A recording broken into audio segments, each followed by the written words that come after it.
Chapter 1. Funerals. This was a winter of funerals. Last time the ground was clear of snow, 15-year-old Will Lewis was happy to say he had never been to a funeral. That might not be something to brag about, but rather to give thanks in the silence of your own mind. In fact, Will's childhood was free from any tragedy worse than a bad flu season. That is, until recently. For the second time this season, Will stood with his parents at Hazel Ridge Cemetery. You needed no directions to find the graveside service. Dozens and dozens of mourners in black coats stood out against the white snow and gray headstones. There were almost as many living as there were dead in this quiet Wisconsin graveyard. As family of the deceased, Will and his parents were flooded with condolences. Despite the cold air, Will felt hot and uncomfortable, and not just because of his suit. It was awkward to greet an endless stream of teary-eyed people he barely knew, if at all.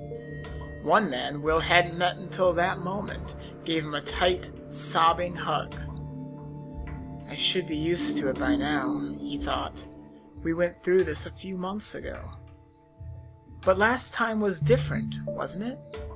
Grandma Eleanor had Creutzfeldt Jakob disease, a fatal condition that slowly stole her personality and memories.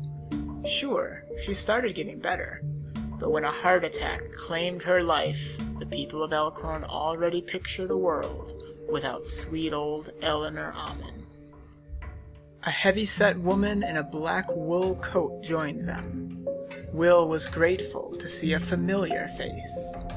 Her name was Julie Baker. Although Julie and Will's mother were best friends growing up, they rarely saw each other after Cassandra Amon moved to Beloit to become Mrs. Lewis. But old friends become close in a hurry when surrounded by strangers. Mrs. Baker and Will's mom met eyes. Silence was enough of a greeting for them. "How are you holding up, Cassie?" Mrs. Baker asked.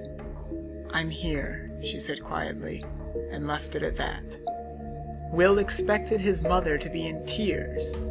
Certainly more than a few were shed at her mother's funeral in December.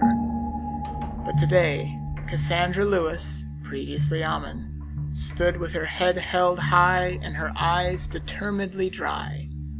Will swelled with pride at that fact. After all, they were about to bury her father. It was no great shock to Will that his grandfather, Connor Amon, passed away less than 2 months after Grandma Eleanor. Wives usually live longer. Husbands, it seems, often follow closely behind their dearly beloved. It's almost as if they lose more than a spouse, that some vital part of their being is torn away, a wound that will eventually bleed the life out of them. Connor felt responsible for his wife's death. One look into the grieving man's eyes was all it took to see that. He hadn't been the same since Eleanor was diagnosed with CJD. You see, Connor Amon wasn't just a neurologist. He literally wrote the book on neurology. Textbooks with his name on the cover were required reading at medical colleges nationwide. But even the great Dr. Amon couldn't cure his wife. No, it didn't surprise Will that Grandpa Connor had died. What surprised him was how he died. Another group of bereaved strangers offered condolences. Will sensed his mother's well-contained tears on the verge of breaking. He wasn't the only one who sensed it. Will's father took the initiative of shepherding the new arrivals towards the memorial display. The mourners fussed, but John Lewis left no room for argument. He was stern, held to his word, and loved his wife and child deeply, even if he rarely showed it. The interruption averted, Will's mind returned to Grandpa Connor's unusual death. This is what Will was told. Late last Wednesday, which always sounds better as the night of February the 10th, one of Connor's neighbors reported smoke coming from the doctor's house. By the time the fire department arrived, it was too late for poor Grandpa Connor. They said the fire was an accident. It wasn't a bad story. The only problem is, it wasn't true. Will spent the following nights with his ear to his door, listening to his parents. Some might call it eavesdropping, but Will preferred to think of it as mere curiosity. He couldn't hear them clearly, but from the words he could make out, arson, broken in, intruder, Will pieced together a theory. Cassandra Amon was murdered. Everyone was beckoned to the coffin, filling up the seats under the canopy. The clergy was about to begin the graveside funeral service. As the clergy made his eulogy and read a few verses from the Bible, Will puzzled over his theory. There was one important element that didn't make sense. Who would want Dr. Amon dead? He was a doctor, not a lawyer or business executive. He was never accused of medical malpractice. In fact, he had an outstanding track record. Surely no one could murder him based on his profession. Connor was charitable.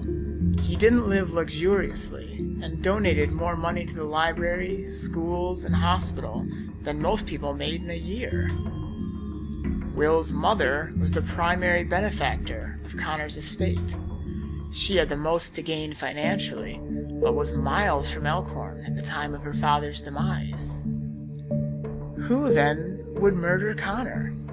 As far as Will could figure, no one else had anything to gain. Except, perhaps... Will looked through the crowd and couldn't find him. At last, when he craned his neck around, he spotted the person he was looking for. Wisconsin Amon. Separated from the mourners, the old man was leaning against a mausoleum, watching the funeral service with mild attention. His long, thinning hair was a mess of tangles and split ends. That face could have been carved of wood. Sharp features, deep eye sockets, a rough stubble, and a flat, emotionless face. Wisconsin was Connor's younger brother, although few would have guessed it. Connor's enthusiasm kept him youthful, while Wisconsin aged faster than his time. Could Uncle Wisconsin have killed his own brother?